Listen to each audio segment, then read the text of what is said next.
Okay, so what's So now we will do a guided meditation okay? led by Bante. Guided meditation. Because today's theme is on metta, right? So okay, we're going to do metta meditation.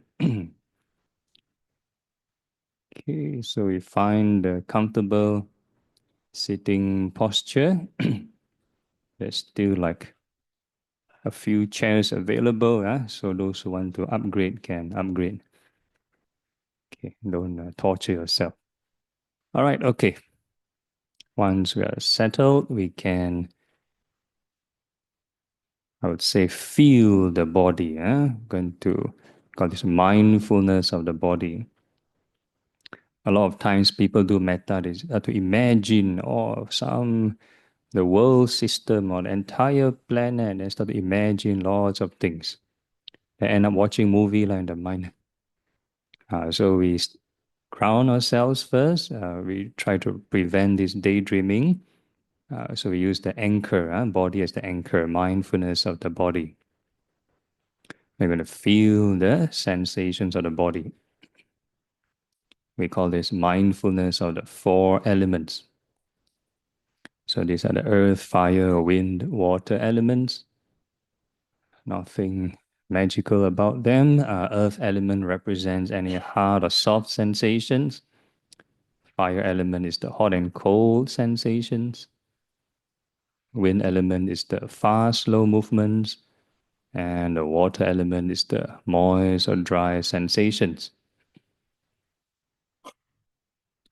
So the idea behind this practice is to make peace with the elements. So we are not controlling them.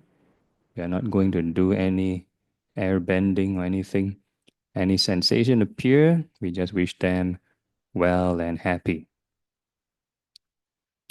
If the sensation appear, normally, if let's say it feels nice, wow, so shock, then you have greed, you develop greed, I want some more.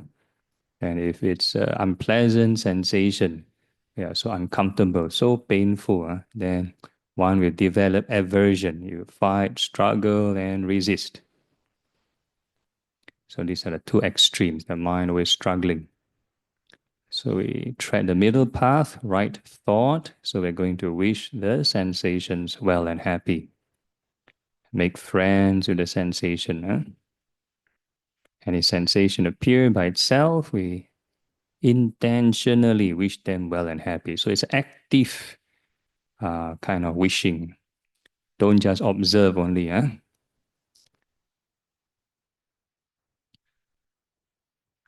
New sensation appear, wish it well and happy. New sensation appear, wish it well and happy. So the sub-vocalization, wishing it well and happy, is part of right thought in the Eightfold Path. The feeling or the sensation is part of mindfulness.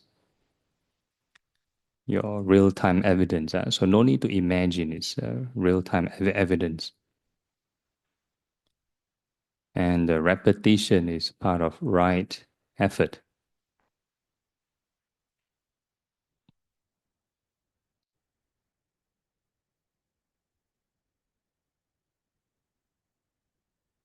So as long as you can hear yourself wishing the sensations well and happy, means you are still awake now.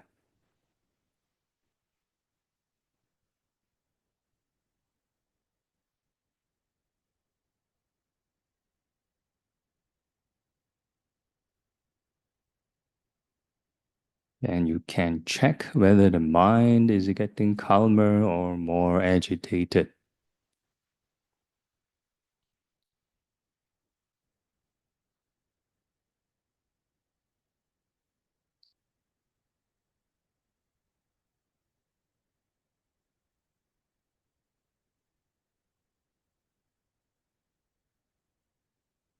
So if the mind gets calmer, means you're on the right track.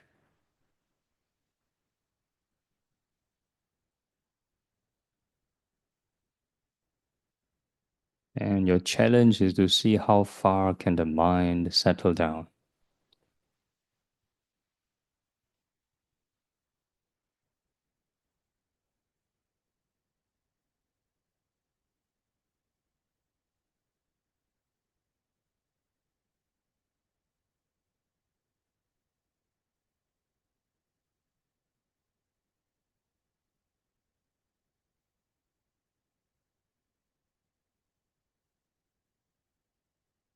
If you find the mind, is like the limit, cannot settle any further, or the rate of settling is like negligible, and then this would be your current baseline, neutral baseline emotion. So wishing yourself well and happy has this limitation. So usually quite neutral, quite bland, nothing special about it. So we take note of this emotion. We're going to use it as a reference point.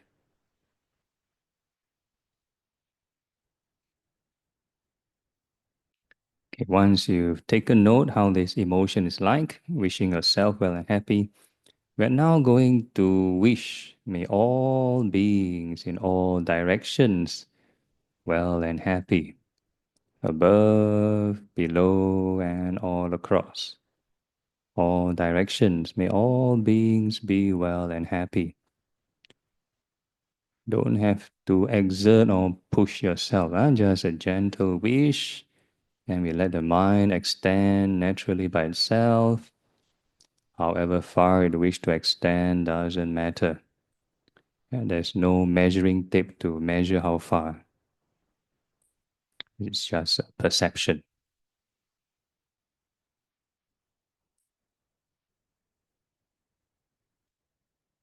And in that widened area of attention, we are going to perceive all beings as the four elements.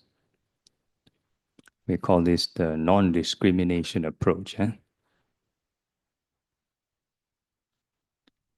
Because we try not to visualize or imagine how these beings look like. Because if we think of certain creature look very cute, then got certain emotion and certain biasness.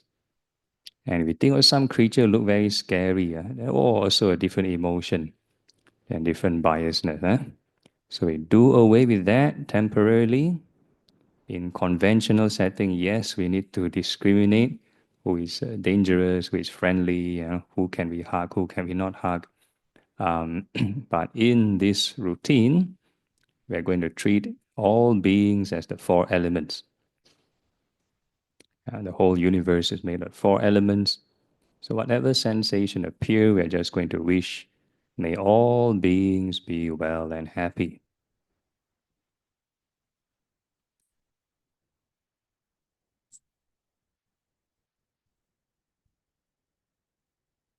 So the sensation may appear inside the body, they may appear outside. Doesn't matter, any obvious sensation appearing, we're going to wish, may all beings be well and happy.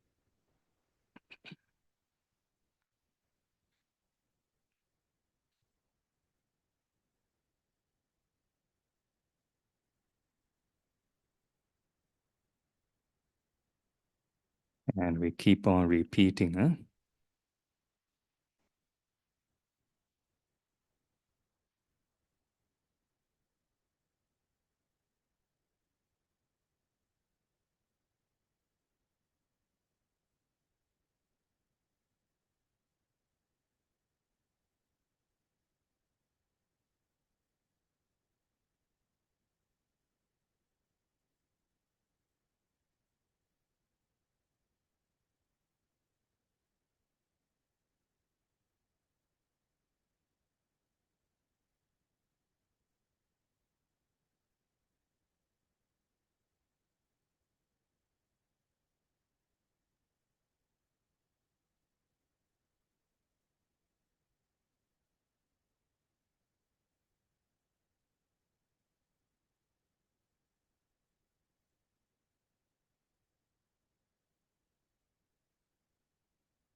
If there's any increment in some pleasant emotion and some peace, then we call this part of the effect of boundless loving kindness.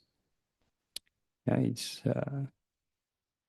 for those who, let's say, conditions are right, you have all the right thought, right effort, and everything. This loving kindness may lead one to the first level of concentration.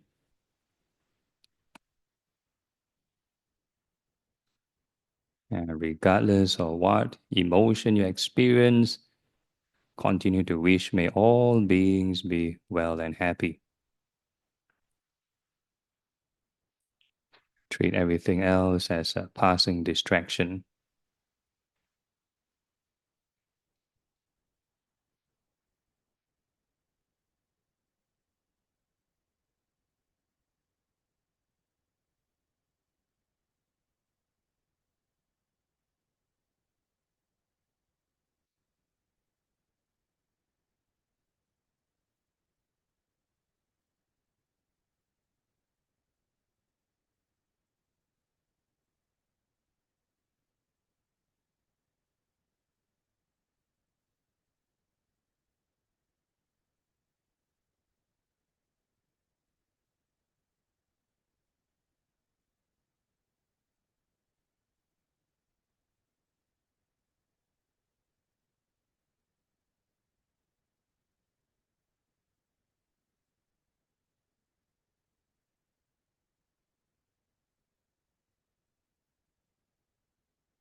Yeah, now we're going to add the insight portion, the wisdom portion.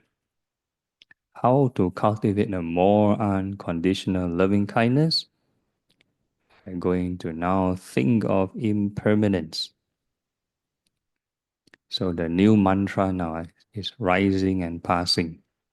So whatever sensation you observe, whatever sensation appear, we now label it as rising, passing.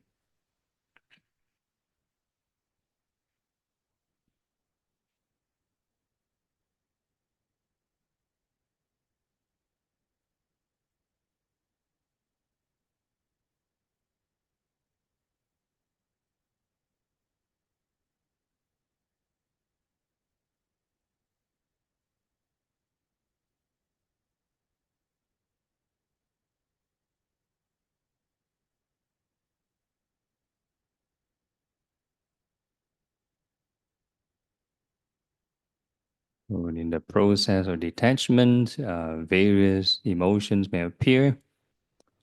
So we just treat them as a passing kind of distraction, emphasize on rising, passing.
So the same thing, there must be active labeling, part of right thought.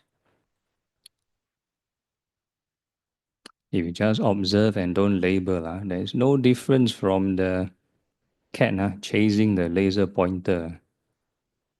Chase and chase, movement chase, but then no wisdom.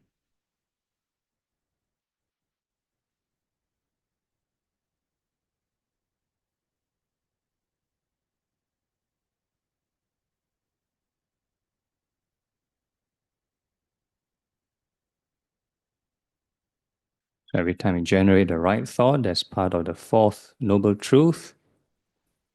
And it should lead to the third noble truth, reduction in craving. And again, see how far can you detach.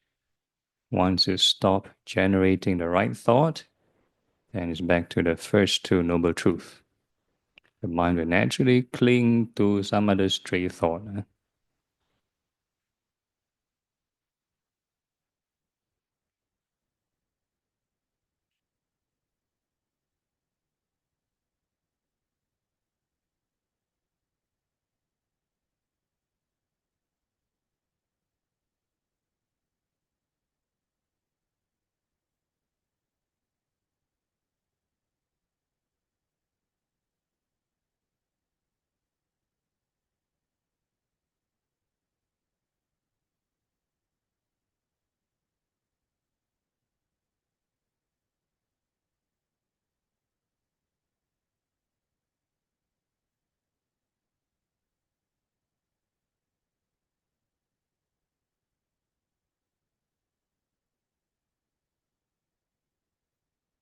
Okay, and before we conclude the session, just a gentle reminder in all our activities, whether we're standing, walking, sitting, or lying down, we can be mindful of impermanence or mindful of loving kindness. And with that, we can gently open our eyes, formally end the session, informally generate right thought.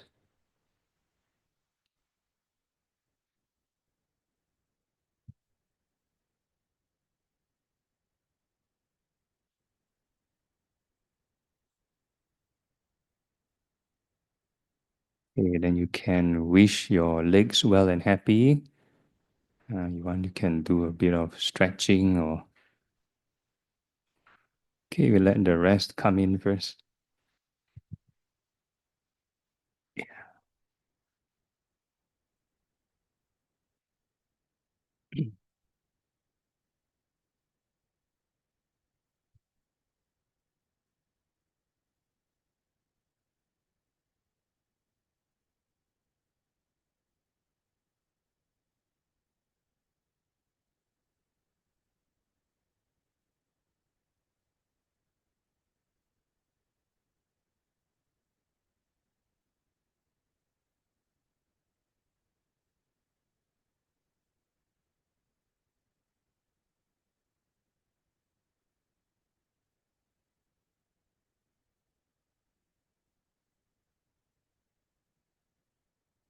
Okay, so the slides are up and I presume everyone's in.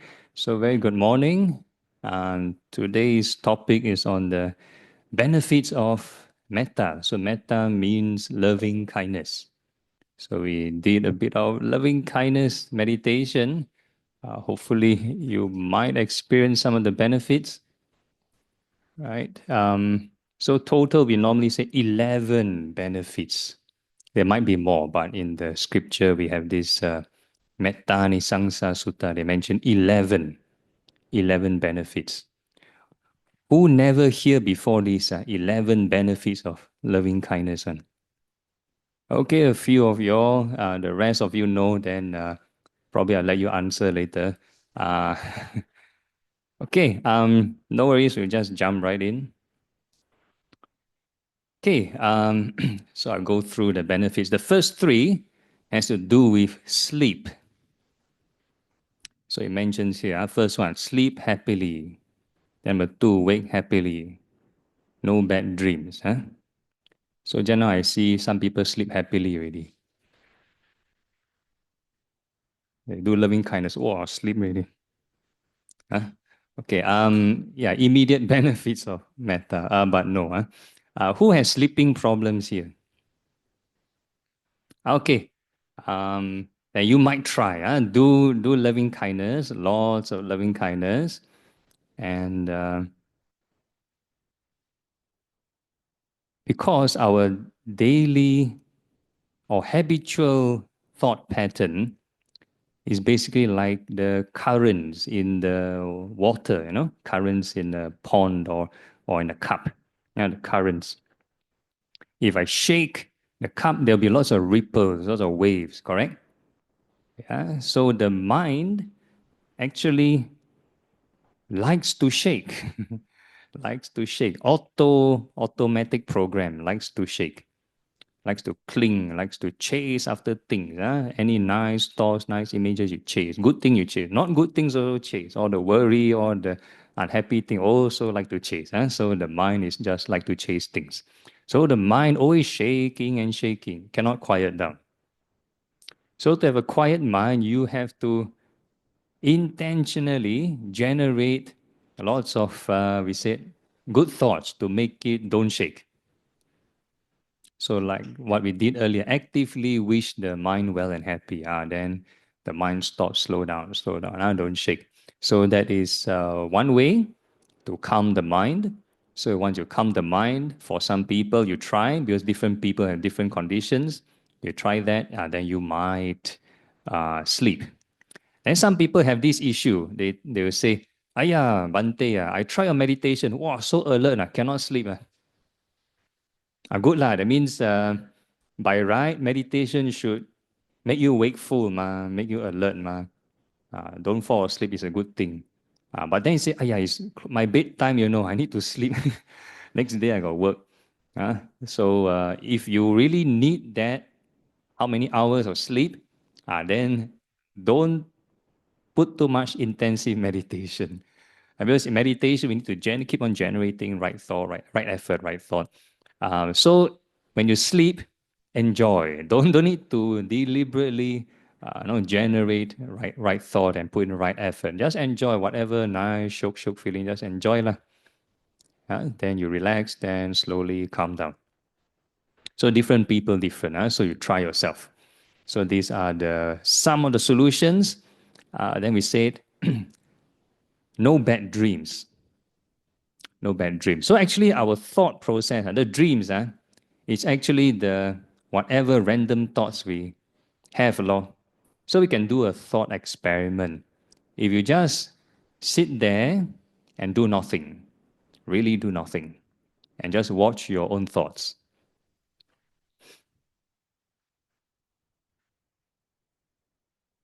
I'm sure I have thoughts, right? Cannot say I have no thoughts lah. No thoughts means special really. So all of us have thoughts. So the mind very creative, better than this AI movie generator. Wow, all kind of funny thing will come out one. So basically the summation of the things you do earlier or throughout the whole day or even in the past will affect the trajectory of this so-called movie or drama show. It may not make sense, doesn't matter. But the content, whether wholesome or unwholesome, a lot depends on what you do before that. How much wholesomeness intention you have, how much unwholesome intention you've generated before that. So you determine this algorithm or whatever you want to call it of these thoughts. So the dream the same. Before you sleep, are you worried or whatever? Then your dream will be towards that direction. But if your dream is, if your state of mind is generally wholesome, you wish all beings well and happy, you wish everyone happy, good thoughts, then the trajectory will be wholesome. The content not too important. In Buddhism, we are not too into like interpreting the dreams because most of the thing is nonsense. So we are not too into that unless you have this premonition, special case, then you are able to take note. And then every time this thing come true, then special case. But most people is no random nonsense. So this one is first three benefits. Okay, the next three benefits has to deal with interpersonal relation. The fourth one here mentioned, dear to human beings. Dear to human beings. That means people will like you. In general, people will tend to be friendly to you. So I give an example. If you go to a strange place, total new area, and you're lost, your GPS is not working, and you want to ask for directions. You see two strangers in that area. One has a smiling face, one is pull on a long face. Who would you go and ask for directions? Yeah, happy face. See, children instinct. Children instinct. Not the one with the grumpy face, right? So same thing lah. So if you have loving kindness, you look friendly, you're more approachable. You're more approachable. So those people doing business, you want more customers, then you know what to do lah. You must have more loving kindness, maybe increase your sales and whatever. Okay, then the fifth one, dear to non-human beings. Okay, the cartoon is just an illustration. Don't go and follow. Some people say after the Bhante's Dhamma talk, I can be dear to non-human being. Okay, let's go to the forest and look for dangerous animals and try out. Please don't do that. Don't do that. Just an illustration. What it means, also the same thing. In general, the chances, if let's say you're being approached by any non-human, can be animal, can be something else. If you have this peaceful kind of vibe, you're less likely to get attacked. Not say won't get attacked, you get less likely be attacked. So there may be some scriptural references. In the Buddha's time, there's Arahant, Bahiya, get killed by an ox. Arahant, enlightened being, mind free from anger, knocked down by ox, die. So being free from anger doesn't mean you won't be attacked by animals. So we said dear to non-human beings. So please do not try this. This is just an illustration after I get into trouble. Okay, then the sixth one. Deities will protect you. Heavenly beings will protect you. So heavenly beings, again, look like very mystical, right? Heavenly being.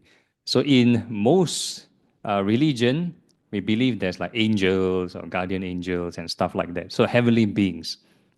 So these people, those beings up there, not that they're nothing better to do, want to come down and protect you.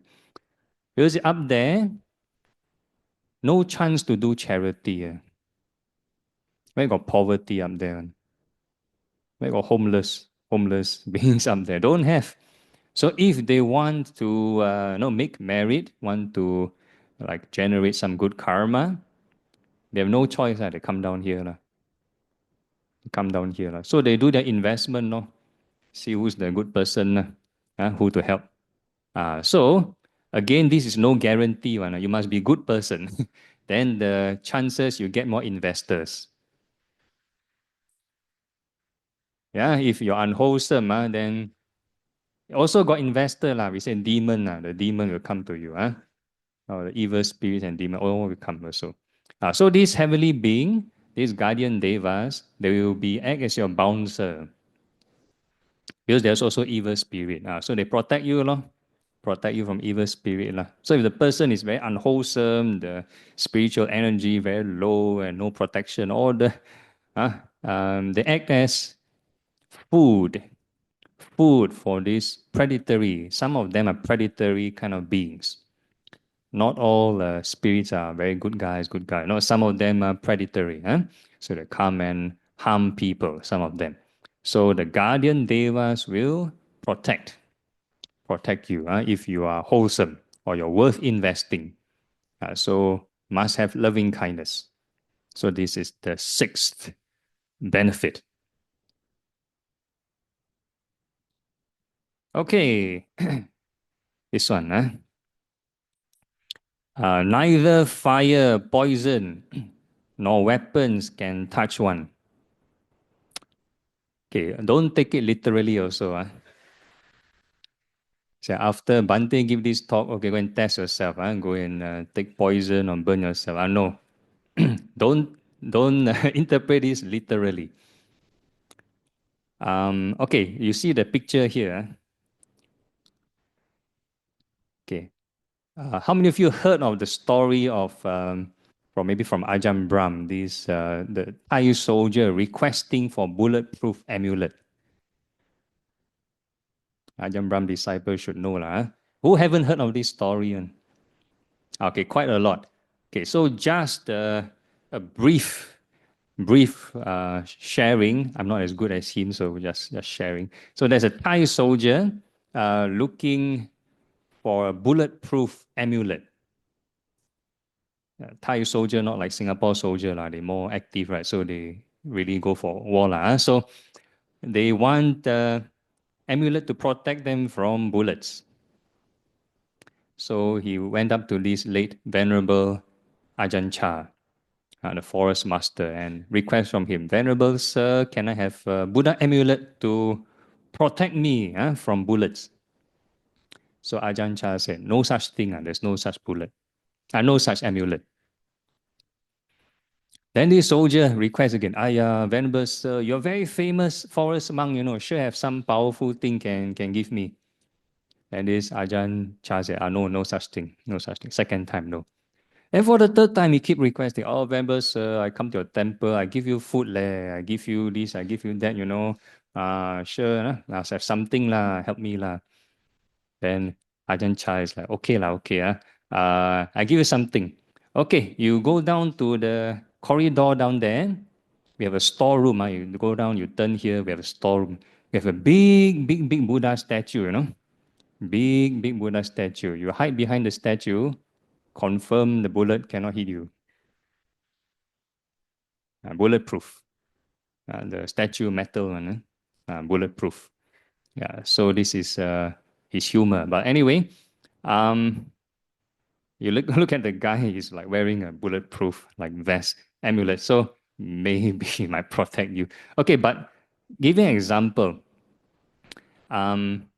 does metta really protect you from weapons and fire and poison? Literally, what do you think? Who think yes one can protect you? Or nobody? Oh, no faith. Okay. Wise answer. Wise answer. Wise answer. Okay, normally we use the Buddha as a case study, because the Buddha is supposed to be the most perfect, perfect in loving kindness. So I'm going to give a few case studies on the Buddha's life and let you judge for yourself, see whether is it really immune to weapons and all those. How many of you heard of the story of the Buddha? There was an assassination attempt on the Buddha. So there's this venerable Devadatta. He wanted to roll a large rock from a hill, from a boulder, on top of the hill, want to roll down and crush the Buddha. Who have heard this story? Yeah, so most of you heard. Yeah, so there was this incident. This Devadatta, this monk, wanted to overthrow the Buddha's position. He wanted to take over the religion. So he tried to kill the Buddha. So he rolled this large rock from on top, trying to crush the Buddha. The Buddha is walking underneath the valley. So the Buddha, fortunately or unfortunately, he has some guardian devas that protect him. So when the large boulder rolled down, the deva broke it to many pieces. So the rock didn't crush the Buddha, but the devas didn't do a good job. So one of the rock hit the Buddha's foot. Then the Buddha's foot bleeding. The Buddha's foot bleeding. Yeah. So when the Buddha's foot bleeding, that means he's not immune to this external harm already, right? So if you look at the picture on the left, we know this is a later invention. So if Buddha can really protect himself, then he should be immune from all physical pain. Okay, so this is one case study. And second case study, anybody know how did the Buddha pass away? Food poisoning. Food poisoning. So if metta can prevent poisoning, then Buddha won't have food poisoning already. So the Buddha also kena food poisoning, then he passed away. Right? So aside from the Buddha, we have another monk called Venerable Mahamoggallana, the left-hand disciple of the Buddha, foremost in psychic power, Arahant. That means the mind free from anger. Anybody know how he passed away? He was beaten to death. Beaten to death. He chose to be beaten to death. He was believed that he looked at his past, or he has some karma, he harmed his parents before, he cannot escape, some bandits want to kill him. So he, instead of escaping, let them beat him up. So he was beaten to death. Same with Venerable Angulimala, beaten to death. The serial killer turned monk, but he became enlightened, beaten to death. He accepted his karma. So weapons can still hurt an enlightened being. Weapons can still hurt an enlightened being. So what does this statement mean? How do you all interpret it? That means the mind not affected lah. The mind not affected. Physically, one still goes through birth, aging, sickness, and death.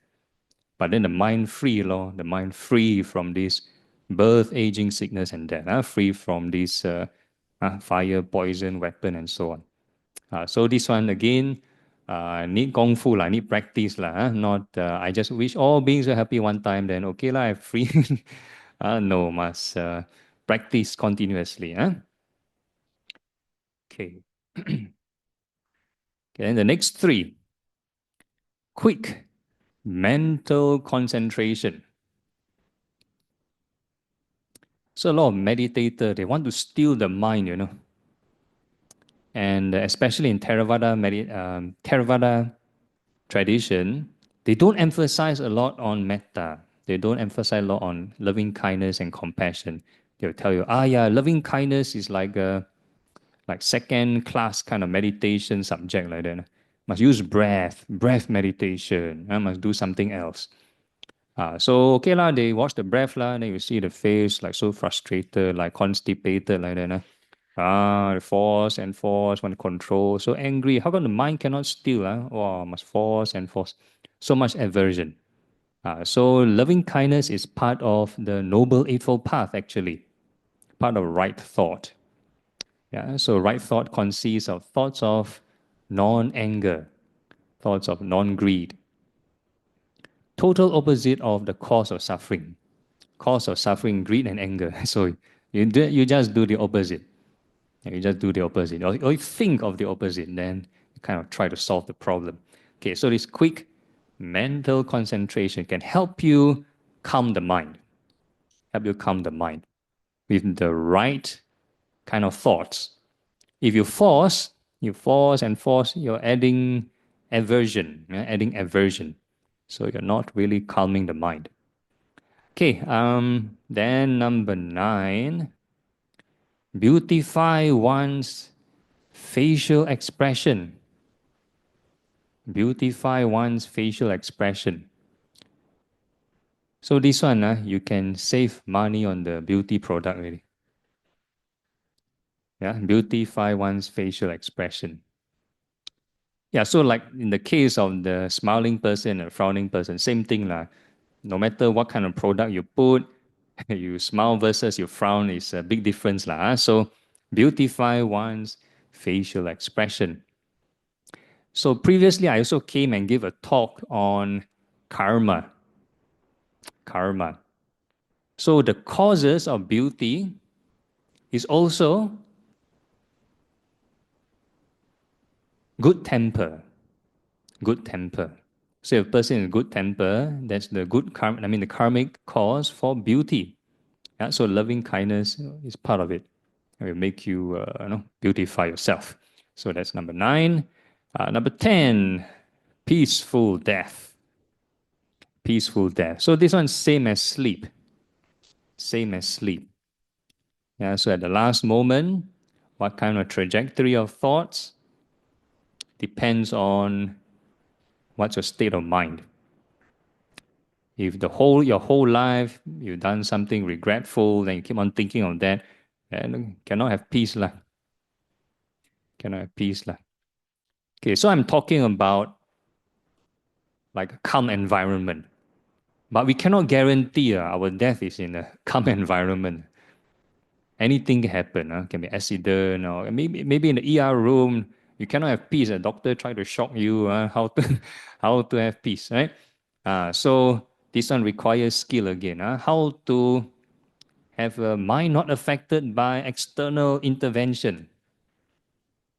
We cannot guarantee. So we need to invest in this mind. How to make it more sublime, more unaffected. All right, so that's one of the benefits of metta. And number 11, born in the blissful realm of Brahma, if penetrating no higher. So if a person practice loving kindness, they wish all beings well and happy, a person can be reborn in this Brahma heavenly worlds. So it is believed that the loving kindness, let's say they reach this first, for example, first jhana kind of Brahma world, the lifespan is 1 eon. 1 eon. You know how long is 1 eon? And that's like the formation and destruction of one universe, yeah, one universe cycle. So the Buddha gave an example. Imagine you have one large mountain, this maybe Mount Everest, one large mountain, and it's made of like hard rock, like granite or whatever it is. Every 100 years, somebody use a horse and ride past and take a silk cloth and graze on the mountain once and ride away. Every 100 years, 100 years come by, graze the mountain, go away. By the time the mountain wears away, disappear, not even one eon. Not even one eon. So that's the analogy given by the Buddha. That's how long is one eon. So if a person born up there, happy lah, just up there. Brahma world. Okay, so that's the 11 benefits of loving kindness. And in the Buddhist community, some people will say, don't be reborn as a heavenly being, no good, enjoy yourself up there. Not necessarily true. So it mentions here, if penetrating no higher. So what is the highest loving kindness can actually achieve?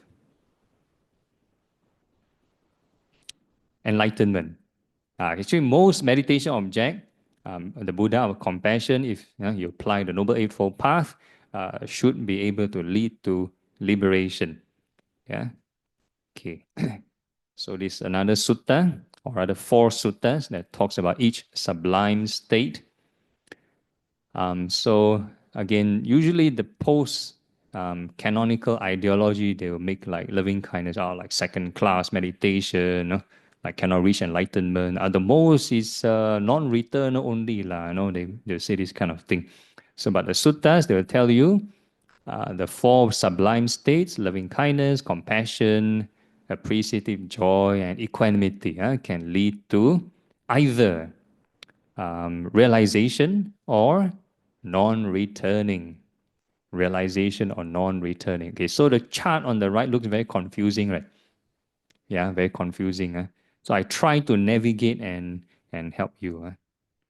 Let me find the laser pointer. Okay, this is not cat chasing laser pointer. Okay. So on the left column here, you see this term, stream enterer, once returner, non-returner, and the arahant.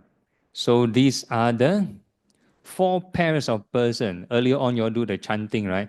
About the Sangha.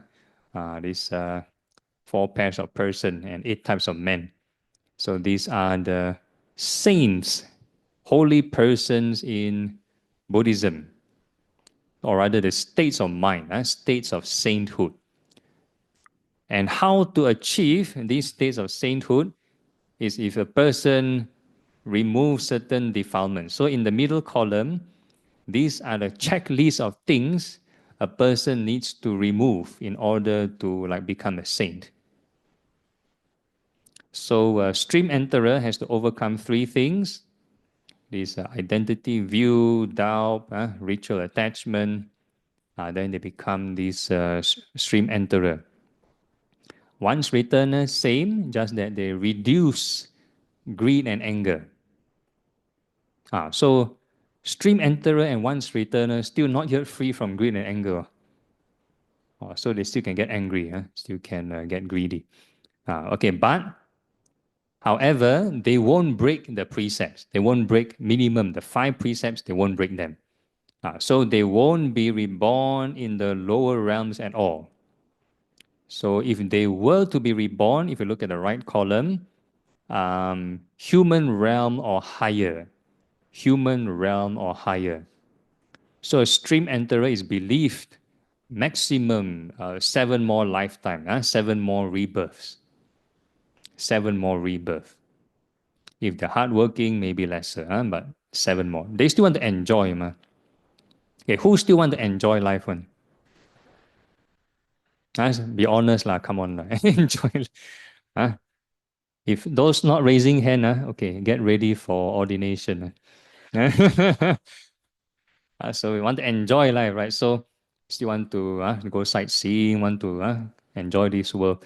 So, yeah, 7 more lifetime. Haven't enjoyed enough. But in the course of this samsara, not everything is enjoyment all the way. There's ups and downs. So when there's down, when things go south, then you recall the Dhamma law. I need to, I need to practice lah. Need to find this happiness lah. Then you wake up lah. So the Buddha said, the most 7 lifetime. Okay, then this once returner, return one more time. Come back to this world one more time. Once returner. Then you have this thing called non-returner. So non-returner will clear 5 things. So they even include greed and anger. No more greed, no more anger. So they're totally free from greed and anger. And they'll be born in the special kind of heaven called pure abode. Pure abode. It's if you look up, there's this chart, 31 realms of existence. You can like Google image, Google the image, and then you see there's a 4th jhana Brahma world. There's a special category called pure abode. So they're like reside there. So non-returner. Then the last one, Arahant. So normally we talk about this term, Arahant. So Arahant means fully enlightened being. They have to clear 10 types of fetters, 10 types of defilements. So including all this. So they are no longer attached to form and formless concentrations. They are no longer having conceit. That means I am, the ego, conceit of I am. So no more ego. And the Arahant, no more restlessness. Restlessness. So some people in meditation, they'll tell you, Ayah, Bante, my mind like monkey. Run here, run there, very restless. I'm not fit for meditation. Maybe I should not meditate. If a person mind got no restlessness, then congratulations. Become Arahant really. So confirm have restlessness one. That means we still have room for improvement. Then never mind the mind run, then you just bring the mind back, lor. Just make it habitually, bring the mind back, bring the mind back. So this is the practice. Then the last one, ignorance. That means you totally know the 4 noble truths. Compared to the stream enterer, initially they clear the doubt towards the 4 noble truths. That means before they become stream enterer, they totally rely the happiness on sensual pleasure. Nice food, nice music, nice show, right? So all the happiness is totally invested on all these things.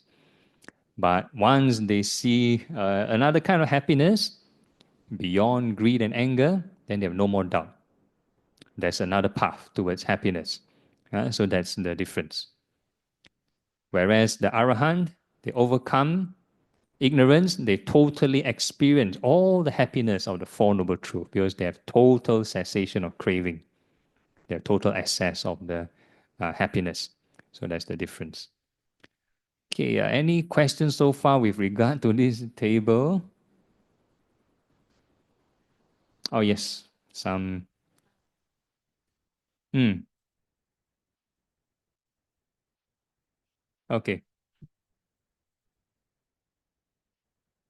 Okay. Okay, I'll try to simplify this. So in the suttas, they will normally put conceit of I am. So if I were to form a statement, if I were to say, I am a Buddhist. So the first word, the I is the conceit law, the source law, the ego. The conceit, the I. Then the personality view, identity view, would be the Buddhist. I equate myself to the Buddhist. It's something more external. It forms like later based on your perception. But it's you believe you are this personality, you are this identity. I am a Singaporean, I am a Chinese, I am a this, I am a that. So that is your identity. Identity. So identity may change, depend on your kind of upbringing. So if a person cling on this Okay, earlier on I talked about investing in happiness, right? I always give the example. How many of you here watch maybe soccer? Okay, so if a person watch soccer, um, your identity will be a soccer fan. Agree? Soccer fan. So a soccer fan, they have certain ritual. They have to turn on their TV to watch this soccer match at certain time. That's the ritual. Yeah. So they need that for the happiness. It's a kind of ritual.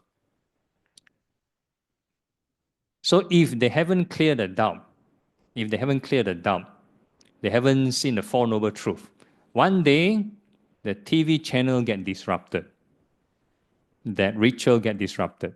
Will it affect you as a soccer fan?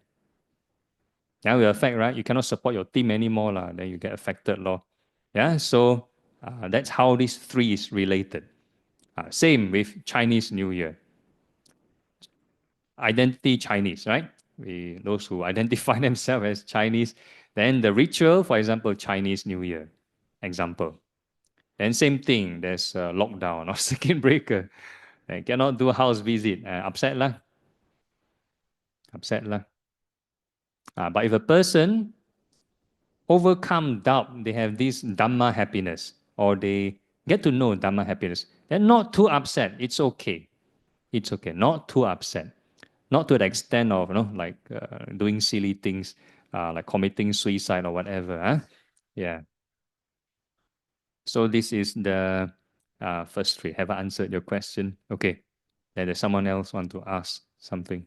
Okay, same question. Okay, so hopefully I clear this. Okay, so I move on. So the Arahant, it is believed no more rebirth. No more rebirth. So unlike the previous, all has different kinds of rebirth. Huh?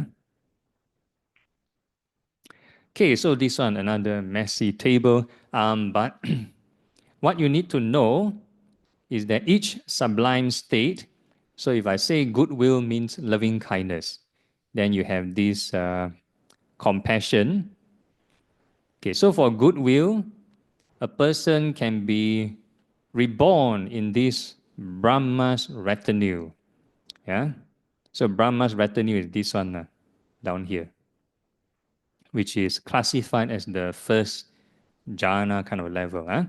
So if a person has compassion, they wish may all beings be free from suffering, then they can go to this Abhasara Deva. Abhasara is down here, which is the second jhana kind of plane. And if a person has appreciative joy, the third sublime state, to rejoice in other people's success, instead of getting jealous, then they will be reborn in this Subha Kinha Deva. So Subha Kinha is down here, which is the third jhana plane.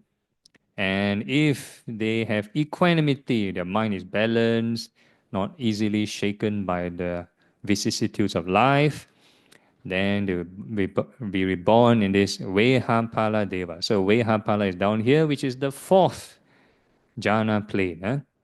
Fourth jhana plane. So the pure abodes is this few, which is also in the fourth jhana plane, but the Vehapala is below this pure abode in the fourth jhana plane. So that is without insight, without wisdom. So if a person just purely practice these four sublime states, can be reborn in these heavens, but if there's no detachment, then they come back down again. Once they use up the lifespan, which is very long, but relative time is relative, if they use up all the good karmas up there in heaven, what will remain is all the bad karmas. So if they have bad karmas, then back down, come back down. Either human or even lesser sometimes, maybe hungry ghosts or even hell realm even. So early on we talked about the benefits of loving kindness can enter concentration, right? So the four sublime states can lead to the four different types of concentration.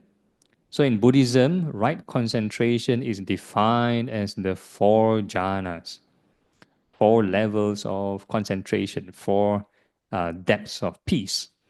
Yeah, so different sublime states will bring you to different levels of concentration. So that's one way to do it. Okay, so in this particular sutta, if a person want to upgrade, they don't want to go up and come down, you need to practice insight. Insight. So the loose term is vipassana. Huh? They need some wisdom. So we normally talk about the 7 factors of awakening. I think I also talked about this in my previous session. So the 7 factors, you have the first factor, mindfulness. You're mindful of loving kindness, in this case, mindfulness of goodwill. And then you investigate impermanence, which is the second factor. Investigate impermanence using loving kindness. And then you develop this thing called persistence, effort. That means you continue to keep investigating. It's not like investigate for 1 second and later, okay, back to square one. Or you come for Dhamma class, Dhamma talk, or meditation retreat, meditation class. Okay, I meditate. Once I go out, okay, back to square one. Don't need to meditate anymore. Not true. So persistence means every moment. Every moment. And if you do the first 3 things right, it will trigger number 4, rapture. So the first 3 is the cause, and the 4th to the 7th is the product, the effect. You cannot you cannot think of rapture. The rapture is like arise due to planting the first 3. You can generate mindfulness. You can be aware, you can be mindful of the meditation object. You can be thinking of impermanence. You can be aware of impermanence. You can be putting in the effort. You can every moment think of this mindfulness all the time. But you cannot just think of joy. Yeah, so the joy is the effect. So you need to put in the first 3, and the 4, 5, 6, 7 will kind of like follow up. Yeah, rapture, serenity, concentration, and equanimity. So this is the insight path for wisdom. So the concentration here is not the same as the jhanas that I showed previously, not the different Brahma world kind of jhana. It's a different kind of concentration. It's for wisdom and detachment. Okay, so if a person has these 2, it will develop this thing. So if a person, for example, use loving kindness and they go through these 7 factors of awakening, it will lead them to this thing called awareness release through goodwill. So the term awareness release, I got many meanings. So if you see this term here, the last sentence here, in the case one has penetrated to no higher release, that means awareness release still not the highest. So awareness release, some commentators say it's 4th jhana. 4th jhana. Yeah, so a person through loving kindness with insight can reach 4th jhana if they haven't achieved any of the stages of sainthood. So the higher release would be liberated or non-returner. Yeah? So that is the meaning of this higher release. Okay, then same thing. Awareness release through compassion. So compassion, you combine with the 7 factors of awakening, will lead you to this concentration called the perception of infinite space. So there is a formless concentration, which is the 5th level of concentration after the 4th. Yeah, so in the case where one has penetrated no higher, so the same thing, awareness released through empathetic joy. So appreciative joy or rejoicing, you combine the 7 factors of awakening, can lead one to the sphere of infinite consciousness, perception of infinite consciousness. So that's the 6th level of concentration, another formless concentration. And this one, awareness released through equanimity. So if a person has equanimity, they combine the 7 factors of awakening, it will lead them to the realm of nothingness, which is the 7th level of concentration, also a formless concentration. So all these are the states in the case who has penetrated to no higher release. So if a person hasn't reached enlightenment with these 7 factors of awakening, minimum they will experience these states of concentration, this formless or whatever state. So that's the concentration through the sublime states. So you can find this sutta, Mettang Sutta. There's an M behind this metta. Okay, so I still have probably like 5 minutes to quickly go through. Any issues at this point? No, okay. So I talked about the benefits of metta. So now it's more on the how to practice. So at the beginning of the session, we had some like guided session. So that's more hands-on. So where do we get the instruction from? So we get it from this Karaniya Metta Sutta. So this Karaniya Metta Sutta, all the Theravada tradition will chant, be it Sri Lanka tradition, Thai tradition, Burmese tradition, will chant this Karaniya Metta Sutta. So Karaniya Metta Sutta, a lot of times, people will think this as exorcism chant. And there's a pretext to this story. Some monks are meditating in the forest, then some spirits go and 𝐾𝐡𝐵𝐵 them, go and scare them. And these monks cannot meditate. Go and see the Buddha, complain. I cannot meditate. The 3 spirits always come and disturb me. Then the Buddha taught this, Karaniya Metta Sutta. So once the monks receive the teaching, they go back, then okay, no problem. All the 3 spirits leave them be. And because of this story, somehow it has been like like the trajectory has gone out of the way, and people believe that okay, Karaniya Metta Sutta is an exorcism chant. Anybody house haunted? Okay, chant Karaniya Metta Sutta. So it's very different. So let's look at the content, and you decide for yourself whether is it an exorcism chant. Okay, so the ones in black is from the scripture. The ones in blue is my opinion, my comment. Okay, so the opening, the first paragraph will tell you the objective. The objective is for a person who wish to aim for state of calm, for nibbana. That means right view, a person to overcome suffering. Then okay, this is for you to practice. Not to chase goals, not to get more customers. So loving kindness is for this. Okay, then the next portion. You need to do a lot of things. All the moral values you must cultivate also. It's not that, okay, I wish all beings were happy, then go outside and do all kinds of nonsense. No. You need to align yourself with the holistic approach. It's just like physical fitness. Some people say, oh, I spend a lot of time go to the gym. Then afterwards, I go out and eat all the junk food. Eat the junk food, abuse the body, take alcohol, smoke, and all those. So it won't contribute to the health. It won't help to make you more healthy. So the same thing, your Dhamma class or meditation class can be one setting, but the most important thing is what you do outside the class. What you do outside the class. So it includes all this, your moral behavior. We talk about the 5 precepts and everything. So all the good behavior. So the more virtues, the better. And same thing, livelihood. Okay, so this one meant more for monks. Easily supportable. Anybody here not working already?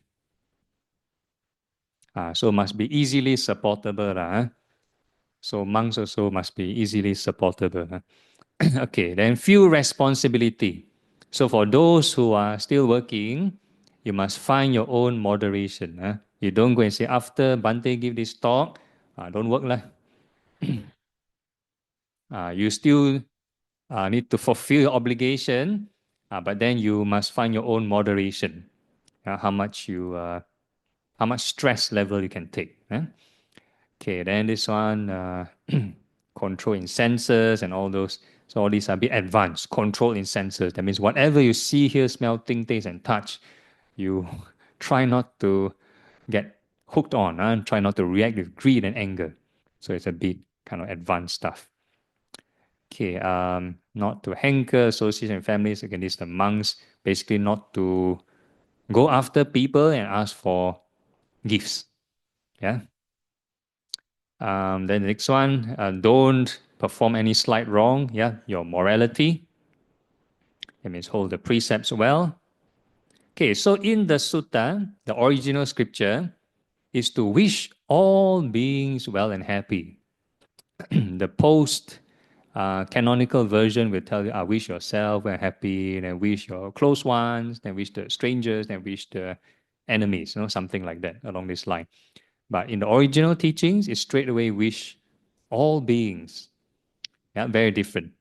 So some people may have lots of friends, maybe the social media, lots of friends.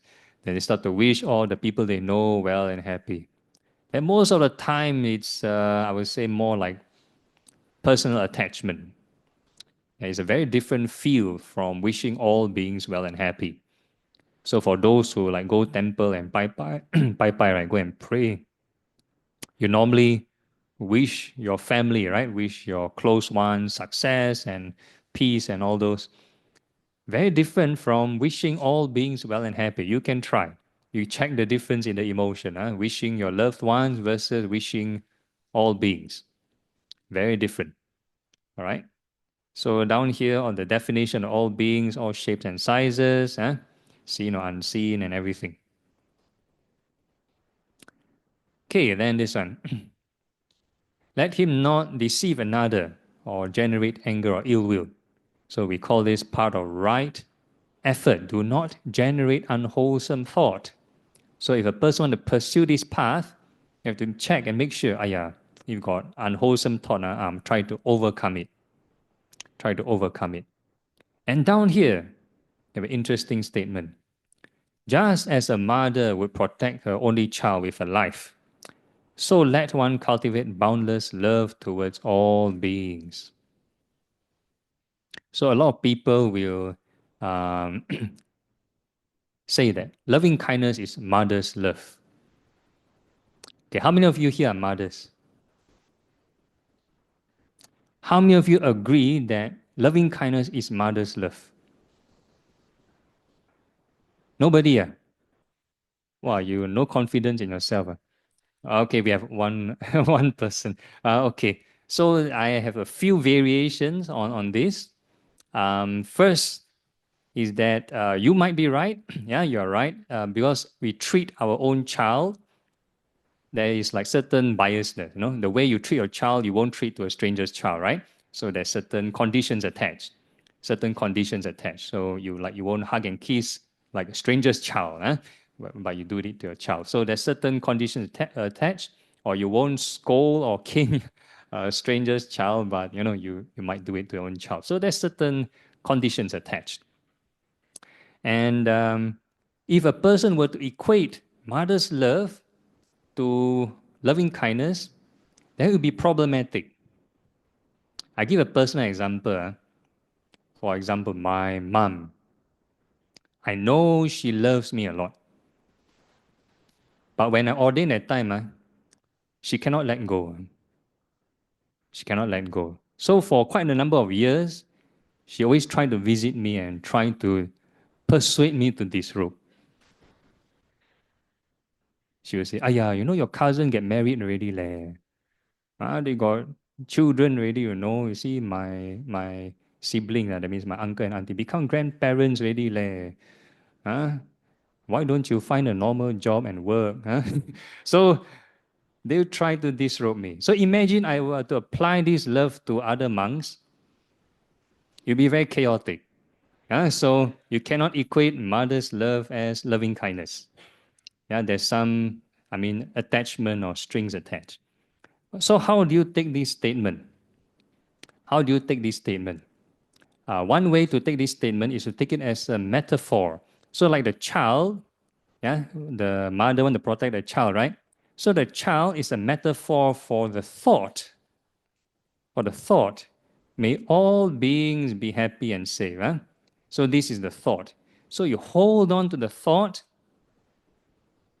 and do not let it go.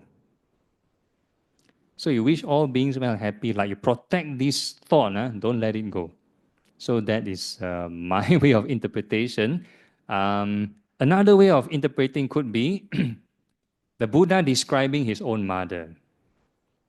Because the Buddha, for those who know the Buddha story, as a bodhisattva, before he is born as a human, he need to choose, which is the best candidate to be the mother. Then the person most virtuous, the woman that is most virtuous, become the mother. So all the previous qualities, humble, upright, perfectly upright, that's the Buddha's mother. So the kind of love of the Buddha's mother towards him, very unconditional.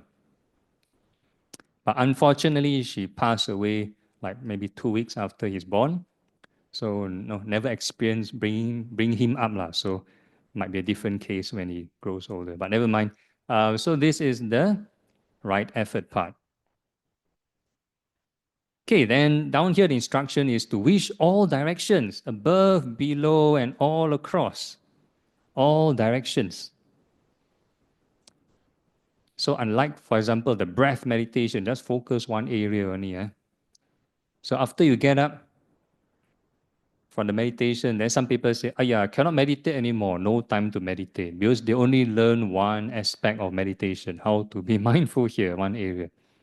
In daily life, you need to have different cognitive functions. You need to look at the traffic, you need to look at people.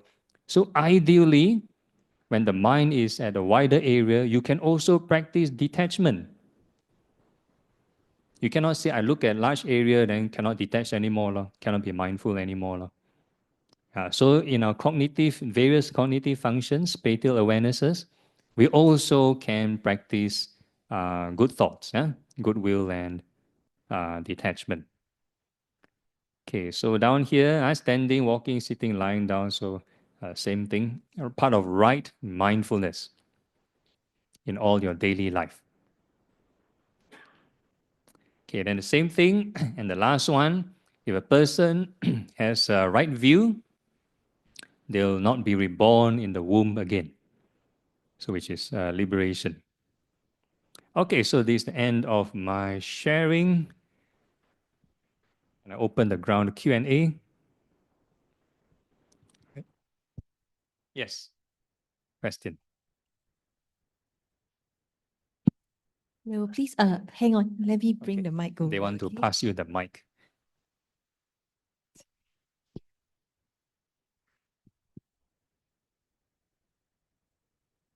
Thank you very much for the talk. This question I'm going to ask you have been bothering me for a while. When a person or when people are awake, your citta is with you. You can practice mindfulness. You can do a lot of things. But if a person falls into a very deep coma for a very long time, where is the citta? What happens? Okay. Yeah, this is a very interesting question. So as long as the person is still alive, there might be a chance they could be still receptive. They could be still receptive.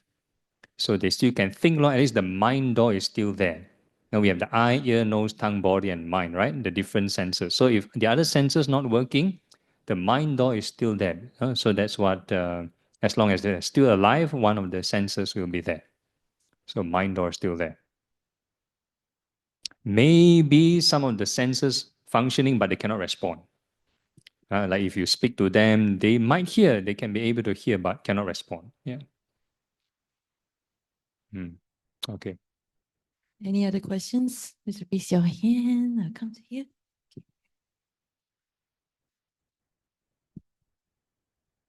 Bhante, just a question about meeting somebody that you cannot avoid, but 90% of the time ill will may arise. So how to guide your mind to prevent any evil to arise? Okay, this one needs lots of practice. Lots of practice. So for example, why we can get angry or easily angry, because that's the emotion that's familiar to us. Familiar to us. Same with any kind of addiction, because emotion is a kind of addiction. Can be, I give example, maybe gambling or drinking, those other more gross kinds of addiction. Do they know it's bad? Those people who are addicted to those things, they know it's bad, but they cannot get out of it, and because of addiction, clinging. So the same thing, emotion can be anger, can be a person can be depressed, can be grumpy, whatever. They know it's bad for them, but cannot get out. Because of clinging law. We call this a clinging aggregates, like super glue, cling. So you need a stronger positive emotion to counter that. Something to temporarily cling on to first. More positive one to cling. So you need to slowly introduce, cultivate the more wholesome thoughts. Then once you introduce, hey, this emotion better than this one, then you slowly gear towards that. Right. Any other questions? Just raise your hand. I'll come to you. Me. Okay. No? Oh, okay.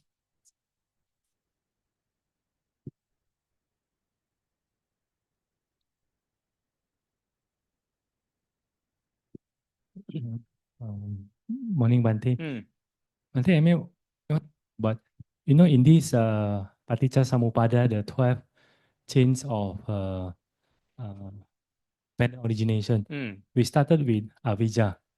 We call it ignorant. Okay. When somebody ignorant, then subsequently lead to one to another. In this eightfold, we started with right view, samadhi. So my question is that, what is the difference between wrong view, michaditi, avijja, and moha? Because in Paticca Buddha used the word avijja, but in the full part, samadhi, the opposite is michaditi. And three poison, we also have moha. So is there any difference between, is there any link in between of these three? Thank you. Okay. So if you talk about delusion, it's actually the combination of greed and anger, or combination of greed and anger, then there will be like delusion. So for ignorance, that is the last factor to get rid of. So I showed here the last factor, ignorance, the last one. Only Arahant can overcome ignorance. Whereas delusion is very close, very close, very close to this thing. Whereas, okay, so in the Paticca Samuppada, if a person want to talk about breaking the chains of this Paticca Samuppada, dependent origination, that would be the top-down approach, the formula. If a person clear ignorance, then they clear this formation and clear consciousness and stuff like that. So that is from the top-down approach. The ground-up approach is that through our senses, our eye, ear, our seeing, hearing, tasting, all this, we'll naturally have contact. After contact, we have feelings. And then feelings, if a person not mindful, they have craving. So the ground-up approach is to apply the right thoughts law, apply the Eightfold Path, overcome the craving. So that's the ground-up approach. Ground-up approach. So the top-down approach is for people who are already enlightened. When there's no more ignorance, then no more this, no more that, no more that. So whereas a person who is maybe not yet enlightened, they start from the ground-up approach. That means from our daily life, our senses, how to overcome this greed, hatred, delusion. Greed, hatred, delusion. So delusion would be, if you want to talk about the first discourse of the Buddha, there are three kinds of craving. Kama tanha, bhava tanha, vibhava tanha. So kama tanha means greed, chasing after sensuality, anything nice you want. Vibhava tanha means something like aversion, you want to destroy, you want to annihilate, you want to everything gone. And bhava tanha means the delusion part. You like things the way they are, so it's a status quo. So people would like, oh, I want to live forever, Lord. I want to stay healthy forever, Lord. So that is a kind of delusion. A kind of delusion. So these are the three types of craving. And if a person were to overcome them, then eventually it will affect the rest of the chain and back to ignorance. Hope that kind of helps a bit.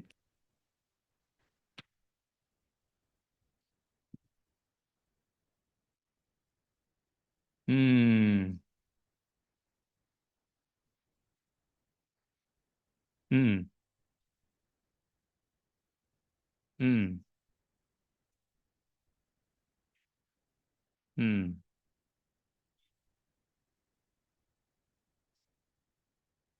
Mm.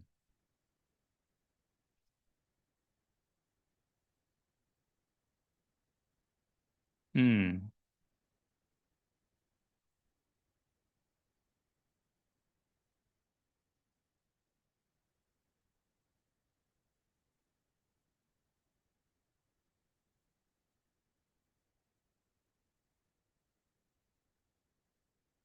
Mm. They're actually related. A person need to have ignorance first in order to form certain wrong views. Yeah, then they have certain delusion and form certain wrong views. Yeah, so they're all related. Okay. Okay. In essence of time, so that Bhante can later go for his lunch dinner. Let's say sadhu 3 times. Okay. And thank you. Sadhu, sadhu, sadhu. And we will do the dedication of merits and requests. Bhante, lead us in the blessings. There is also one family of a BF friend who just passed away on 18 March. His name is Mr. Pang Heng Jin. So we also dedicate the merits to him. Okay, Yeah. all right. Thank you.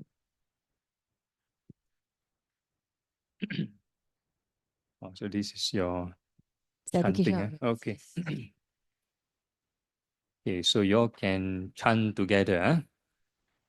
Akasata cha bhumata devanaga mahitika punyang tang anumoditva chirang rakantu lokasasana akasata cha bhumata devanaga mahitika punyang tang anumoditva chirang rakantu dhammatesana akasata cha bhumata devanaga mahitika punyang tang anumoditva chirang rakantu mang paranti. Okay, this one is the dedication merits to also different classes of beings. Etawata ca amhehi sampadang punya sampadang sabbe devan modantu sabba sampati siddhya etawata ca amhehi sampadang punya sampadang sabbe bhuta anumodantu sabba sampati siddhya etawata ca amhehi sampadang punya sampadang sabbe satta anumodantu sabba sampati siddhya. Dedication merits to the departed, for your close relatives. Idang me nyatinang hotu sukita hontu nyatayo. Idang me nyatinang hotu sukita hontu nyatayo. Idang me nyatinang hotu sukita hontu nyatayo. Sadhu, sadhu, sadhu. Let's pay respect to Bhante by making 3 bows.